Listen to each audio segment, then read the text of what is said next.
내가 너희를 쉬게 하리라.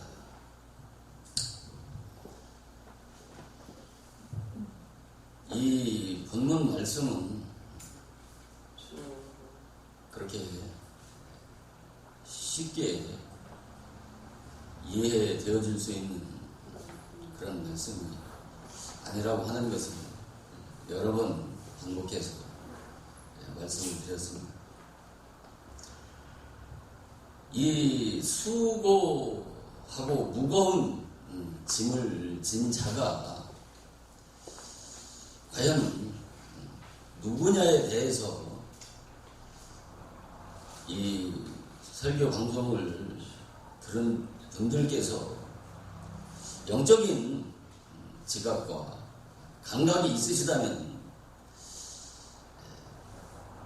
분별하고 깨달을 수 있었으리라 믿습니다만, 그러나 제가 보기에는 여러 번 강의 말씀을 드렸습니다만 아직도 이 본문 말씀이 제가 말씀하고자 하는, 또 주님이 말씀하시고자 하시는 그 말씀의 깊은 내용을 잘 이해하지 못하고 깨닫지 못하고 있는 것 같아서 심히 안타깝습니다. 이 수고하다라고 하는 것은 원어로 코피 아우라고 하는 뜻인데, 바로 어떤 육체적인 노동을 통해서 심히 피곤해 지쳐있는 그런 상태를 말한다고 했습니다.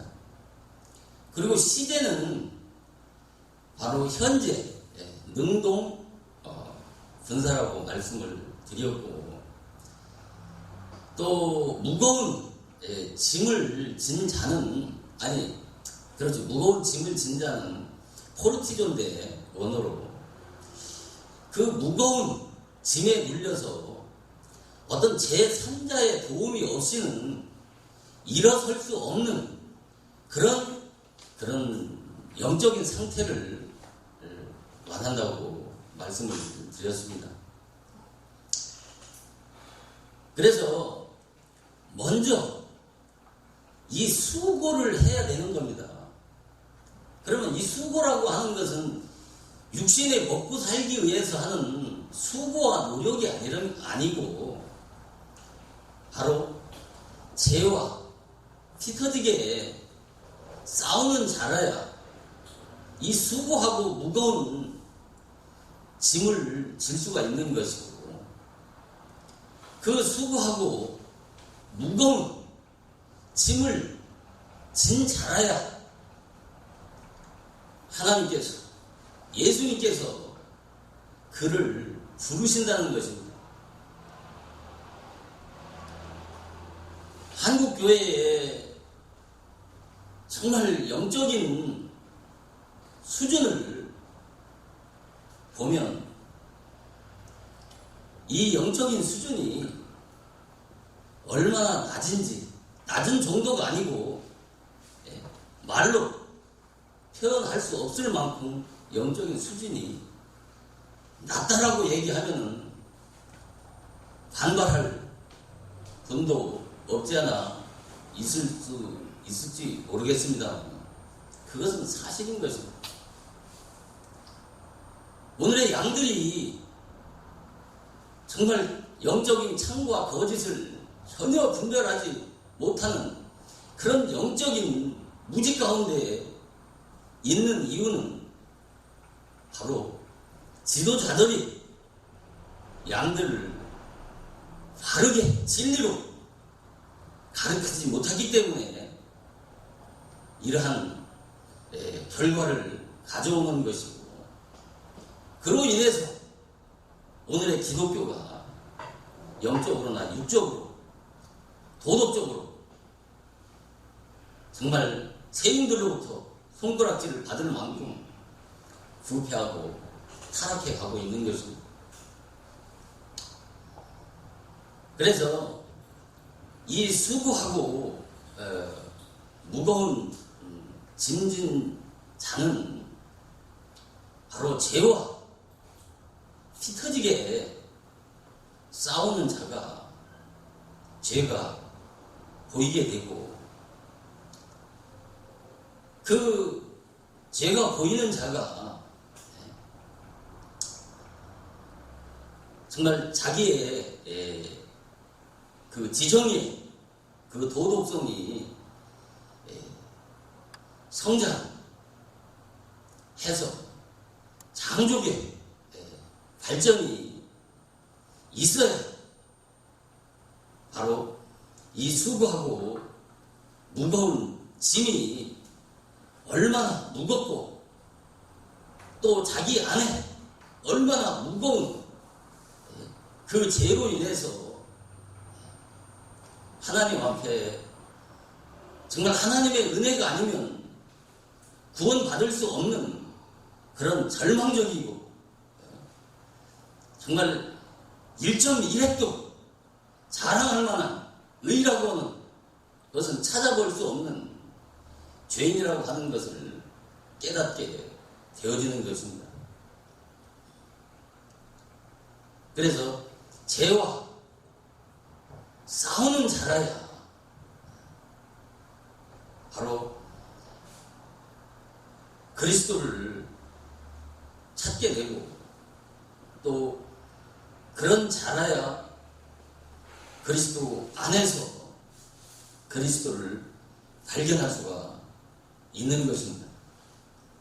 그래서 죄와 싸워야 죄성을 거둘 수 있는 준비가 되어져서 바로 그런 자라야 복음을 수용할 수 있는 자가 되어진다라고 누누이 이 말씀을 드렸습니다. 그래서 제가 이 본문 말씀을 드리기 전에 우리가 루터가 그 구원을 받은 그 경위를 한번 살펴볼 필요가 있는 것입니다. 그렇게 되면은 왜 기독교의 구원이 얼마나 어렵고 힘든 좁은 길이고 협착한 길인지를 깨달을 수가 있는 것이고, 정말 예수를 지적으로 인정하고 믿으면 구원을 받는다라고 하는 기독교의 그런 쉬운 구원이 아니고 정말 참으로 어려운 생명의 길이 기독교의 구원의 길이라고 하는 것을 깨달을 수가 있는 것입니다. 우리가 루터를 보면은 그 루터가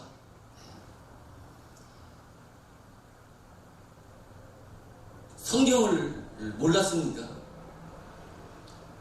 루터가 구원론을 몰랐습니까? 루터는 신학박사고 또 신학교 교수고 또 수도사였습니다. 또 중세시대 때 어거스틴과 같은 저명한 그런 신학자들 통해서 중세시대에 정통 교리가 없었습니다. 신학자요, 신학박사요, 수도사로서 그는 이러한 교리들은 다 섭렵했던 사람입니다. 그럼에도 불구하고 그는 이 죄의 문제를 해결하지 못해서 고민하고 갈등했던 것입니다. 그래서 자기 안에 내재되어 있는 이 죄 때문에 늘 실패하고 넘어지는 자신 때문에 이 죄를 해보려는 자기 아내 제호와의 투쟁과 싸움을 통해서 그가 구원에 이르는 결정적인 요인이 되어졌다고 하는 것에 대해서 유의 있게 살펴볼 필요가 있고 또 유의 있게 들어야 될 필요가 있는 것입니다. 그가 왜 그렇게 죄와 피터지게 싸우게 된 것은 중세시대 때 그는 하나님의 의는 요구하는 의라고 하는 것을 알고 어떻게 하면 그 하나님 앞에 온전한 은혜를 받을 수 있는 인간이 되느냐, 어떻게 하면 그 거룩한 하나님 앞에 거룩한 존재가 되어서 하나님 앞에 설 수 있느냐라고 하는 것에 대해서 고민하게 됐던 것이죠. 그러나 중세 교회는 이 같은 루터의 그 고민을 어떤 성례나 고해 성사를 통해서 온전한 은혜를 받을 수 있다라고 이렇게 가르쳤고, 하나님을 사랑하는 자라야 하나님께 가까이 갈 수 있고 또 하나님 앞에 설 수 있다라고 이렇게 가르쳤던 것입니다. 그래서 루터는 자기 자신이 하나님 앞에 온전하게 은혜를 받을 수 있는 자, 거룩하게 되기 위해서 그가 얼마나 갈등하고 번민하고 고뇌하면서 자기 안에 있는 죄와 정말 피 터지게 싸우는 그 투쟁이 얼마나 심각했던가를 증거하는 사실이 무엇이냐면, 그는 수도원에서 그 동료 수도사들이 그의 그 고해 성사를 시도 때도 없이 그 요구하는 것에 넌더리를 냈다고 합니다. 우리가 고해 성사라는 게 뭡니까? 사제 앞에 죄를 고백했을 때 하나님께서 그 죄를 용서해 준다고 하는 것이 고해 성사가 아닙니까? 이 말이 아주 중요한 것입니다. 왜 루터가, 그런데 그 당시에 이 고해 성사를 들어보면은, 동료 수사들이 들어보면은 그 죄가 아무것도 아닌 거예요. 별것도 아닌 죄를 가지고 그렇게 고민을 하고 갈등하는 루터를 향해서 동료 수사들은 도망할 만큼 그의 고해 성사에 대해서 넌더리를 냈다라고 그러지 않습니까? 이것은 그 한마디에 그가 얼마나 죄와 피 터지게 싸웠는가를 증거하는 그런 말씀이 아니겠습니까? 그리고 정말 그 입에서 썩은 냄새가 날 만큼 죽음에 이르기까지 그는 금식했을 뿐만 아니라 자기 안에 있는 그 죄, 자기 안에 있는 그 죄에 패하고 넘어질 때마다 그 수도원의 계단을 무릎으로 오르고 내려오면서 그 무릎을 피로 적시면서 말로 다 할 수 없는 자기 자신을 채찍하고 고문을 했던 것입니다. 그러나 이 같은 자기 자신과의 피 터지는 싸움을 해봤지만 그가 의문을 가졌던 것이 뭐냐면, 그러면 그 죄를 어떻게 다 고해성사를 할 수 있느냐는 거예요. 그걸 어떻게 다 고백할 수 있느냐는 거예요. 이 말이 무지무지 중요한 것입니다. 아멘. 왜 중요하냐면 그만큼 자기 안에 있는 그 무시무시한 죄를, 그 죄의 정체를 정렬하게 보고 깨달았다는 거예요. 그걸 다 어떻게 고백하겠냐는 거죠. 그리고 죄인을 심판하는 하나님을 죄인이 어떻게 사랑할 수 있느냐는 거죠. 이것을 우리가 생각해 보세요. 이런 의문과 회의를 갖게 되면 우리가 자기 자신에 대해서 절망할까요? 소망을 가질까요? 절망하고 좌절할 수밖에 없는 거예요.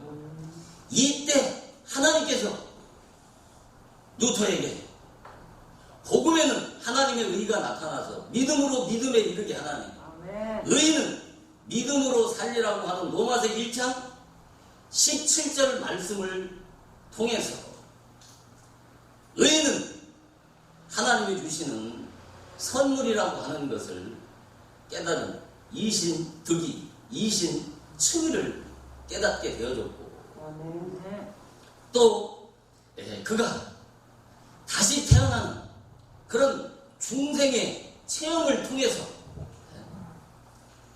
자기의 영혼이 하나님의 나라에 들어간 것과 같은 그런 넘치는 기쁨과 즐거움에 충만했을 때 비로소 정말 하나님 앞에 심판하는 하나님, 요구하는 하나님 앞에 자기 자신이 하나님을 향해서 불평하고 원망하던 그 루터가 하나님을 사랑하게 되어졌고 그 신약, 그 프로테스탄트 그 신약을 탄생시킨 위대한 개혁자가 되어졌다는 것이죠. 자, 몇 말씀만 더 드리고 오늘 마치려고 하는데 이 마지막이 필요한 말씀입니다. 자, 루터가 이와 같은 깨달음을 깨달았을 때 그는 어떻게 했습니까? 그 면죄부와 중세시대의 그 공로사상을 비판하는 95개 조항을 그 반박문을 비텐베르크 성당에 붙이지 않습니까? 여러분, 당시의 중세 교회의 정서로는 이것은 상상할 수 없는 일이에요. 그 당시에 교황은 정권과 교권을 거머쥐고 이 교황에게 대항하는 자들은 그 누구든 단부대의 이슬로 사라지는 그런 무시무시한 시대였단 말입니다. 그러한 때 이 루터는 교황권에 대항해서 도전을 한 것이죠. 이것이 과연 인간의 의지로 가능했겠습니까? 불가능한 것입니다. 그래서 이 사건으로 인해서 루터는 홈스라고 하는 곳에서 그 교황이 주재하는 그 제국 회의에 소환을 받지 않습니까? 그때 동료들은 가지 말아라. 가면 죽는다. 그랬을 때 루터는 어떻게 했어요? 홈스에 쥐와장보다 많은 대적자가 있을지라도 나는 가리라고 하면서 그가 교황 앞에 서기 전에 그는 잠깐 머리 숙이고 주여 나를 도우소서라고 하는 이 기도 한마디 하고 그 교황 앞에 자기의 신앙과 믿음을 굽히지 않았던 것입니다. 그리고 루터는 그가 거듭나기 전까지는 그 중생의 체험을 하기 전까지는 루터 다시는 교황의 명령이라면 누구든 다 죽일 수 있는 대단한 사울이라고 했습니다. 그러나 그가 중생하고 이신득이 진리를 깨달은 이후에는 믿음을 위해서 1000번이라도 죽을 수 있는 자라고 고백한 것입니다. 이것이 바로 믿음인 것입니다. 네.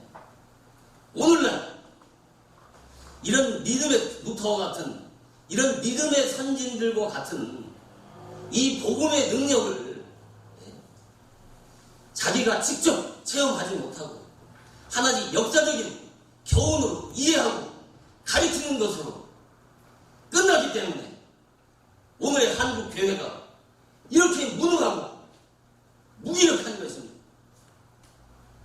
이것은 한국 교회를 향해서 비판하고 목회자들을 단순하게 비판하려고 하는 것이 아니고 성경을 보면 얼마나 기독교가 타락하고 부패했는지를 알 수 있고 오늘의 한국 교회의 영적 수준이 얼마나 낮은가를 말씀을 통해서 분별하는 여러분들이 되어주기를 주님의 이름으로 축원드리면서 오늘 말씀을 마치도록 하겠습니다. 감사합니다. 아니